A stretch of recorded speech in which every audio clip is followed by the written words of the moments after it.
মিষ্টি ক্ল্যাম্পের সমস্ত ভিউয়ার্সদের আমার চ্যানেলে স্বাগত জানিয়ে আমি চন্দ্রিমা হাজির হয়েছি কুমড়ো পটল দিয়ে একটা ভিন্ন স্বাদের সুস্বাদু রেসিপি নিয়ে। এই অভিনবত্ব রেসিপিটা এর আগে ইউটিউবে কিন্তু কেউ শেয়ার করেনি। আশা রাখছি এই রেসিপিটা আপনাদের ভীষণই ভালো লাগবে। গরম ভাত কিংবা রুটি দুটো দিয়েই কিন্তু এটা খেতে লাগে অসাধারণ। দেরি না করে দেখে নেওয়া যাক আমার আজকের এই নতুনত্ব কুমড়ো পটলের রেসিপি। এই রেসিপিটা বানাবার জন্য প্রথমে কড়ার মধ্যে আমি এক মুঠো বাদাম দিয়ে দিচ্ছি। বাদামটাকে ভেজে নিতে হবে।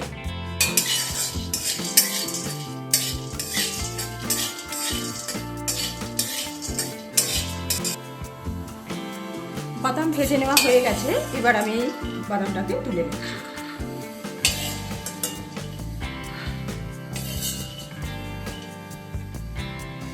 এবার এই কড়ার মধ্যেই আমি এখানে দিয়ে দিচ্ছি 4 কোয়া গোটা রসুন, সেই সাথে অ্যাড করে দেবো 4 থেকে 5টা গোটা কাঁচা লঙ্কা। এখানে একটা মিডিয়াম সাইজের টমেটোকে এরকম কিউব করে কেটে নিয়েছি, আর টমেটোর যে দানার অংশটা সেগুলোকে ফেলে দেওয়া আছে, এটাকেও এর মধ্যে আমি অ্যাড করে দিলাম। গ্যাসের ফ্লেমটা লোতে রেখে এটাকে চাপা দিয়ে এটাকে একটু পোড়া পোড়া করে নেব। মাঝে মাঝে ঢাকনা খুলে একবার করে নাড়াচাড়া করে নেব। আমি কিন্তু কড়াতে কোনো রকম তেল ব্যবহার করিনি, তেল ছাড়া এগুলোকে একটু পোড়া পোড়া করে নেব। আর চাপা দিলাম এই অর্থে যে এটা সেই সাথে একটু সেদ্ধও হয়ে যাবে। দেখুন এগুলোর গায়ে খুব সুন্দর কালার ধরেছে, সেই সময় এতে বেশ অনেকটা পরিমাণ ধনে পাতা অ্যাড করে দেব।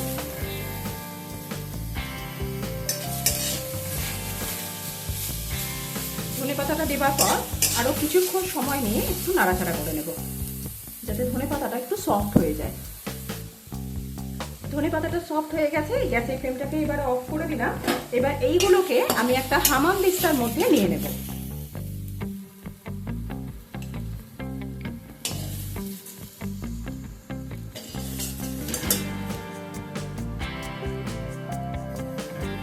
এর মধ্যে একেবারে ভেজে রাখা বাদামগুলোকেও অ্যাড করে দিচ্ছি।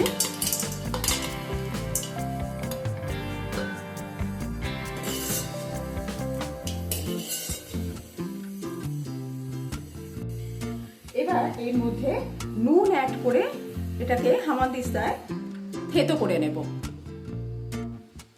ওই কড়াটাই আমি পরিষ্কার করে নিয়েছি। এবার এর মধ্যে সর্ষের তেল অ্যাড করে দিচ্ছি। তেল গরম হয়ে গেলে এর মধ্যে ফোড়নের জন্য দিয়ে দেব 5 ফোড়ন, প্রায় হাফ টিস্পুনের মতো দিয়েছি, আর একটা গোটা শুকনো লঙ্কা। এবার এর মধ্যে অ্যাড করে দিচ্ছি কিছু টুকরো করে কেটে রাখা কুমড়ো,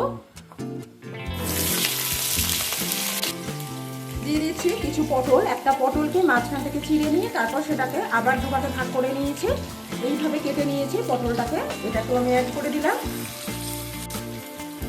এবার সামান্য কিছু আলু এর মধ্যে অ্যাড করে দিচ্ছি। গ্যাসের ফ্লেমটা মিডিয়ামে রেখে এটাকে একটু ভেজে নেব। সমস্ত সবজিগুলোকে একটু ভেজে নেব।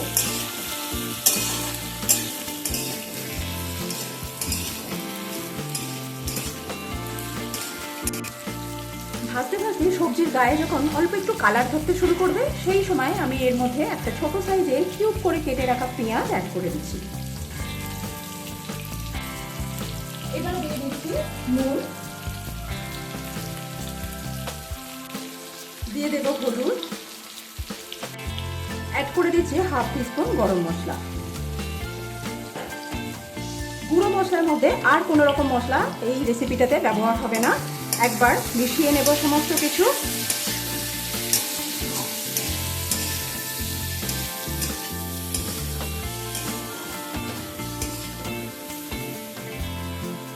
মিশিয়ে নেওয়ার পর এটাকে আমি চাপা দিয়ে একদম লো ফ্লেমে এটাকে রান্না করে নেব, যতক্ষণ না সবজিগুলো একটু সিদ্ধ হয়ে যায়। মাঝে মাঝে ঢাকনাটা খুলে একবার করে নেড়ে দেবো।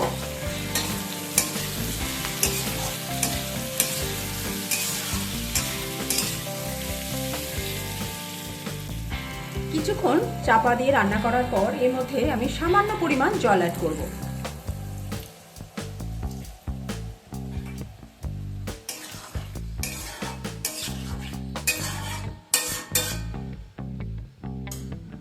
আবারও এটাকে চাপা দিয়ে রান্না করে নেব। মাছে ঢাকনা খুলে আমি এর মধ্যে হাফ টিস্পুন চিনি অ্যাড করে দিচ্ছি। এই যে জল জল ভাবটা রয়েছে এটা পুরোপুরি শুকনো হবে আর সবজিগুলো ভালোভাবে সেদ্ধ হবে, এই পর্যন্ত এটাকে রান্না করে নিতে হবে।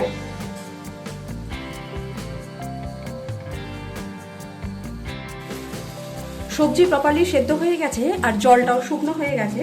এই সময় আমি প্রথমে যে হামাল দিস্তাতে মশলাটা কুটে রেখেছিলাম ঠিক এইরকমভাবে এটাকে রেডি করে নিতে হবে। ঠিক এইরকমভাবে এটাকে রেডি করে নিতে হবে। এবার এই মশলাটাকে আমি এর মধ্যে দিয়ে দিচ্ছি।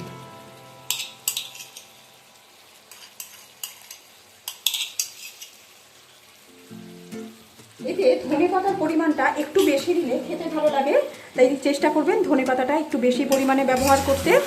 একবার মিশিয়ে নেব সমস্ত কিছু ভালোভাবে। কুটে রাখা মশলাটা দেবার পর এর মধ্যে আমি হাফ টিস্পুন ঘি অ্যাড করে দিচ্ছি।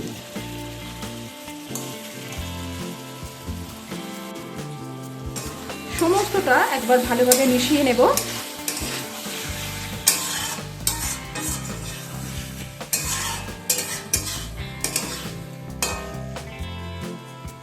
এবার গ্যাসের ফ্লেমটাকে অফ করে দিয়ে এটাকে 5 মিনিট স্ট্যান্ডিং টাইমে রাখবো, তাই কভার করে দিলাম। সমস্তটা ভালোভাবে মিশিয়ে নিলাম একবার। গ্যাসের ফ্লেমটাকে অফ করে দিয়ে এটাকে কভার করে 5 মিনিট স্ট্যান্ডিং টাইমে রেখে দেব। তৈরি হয়ে গেছে আমার আজকের রেসিপি নতুনত্ব স্বাদের কুমড়ো পটলের তরকারি।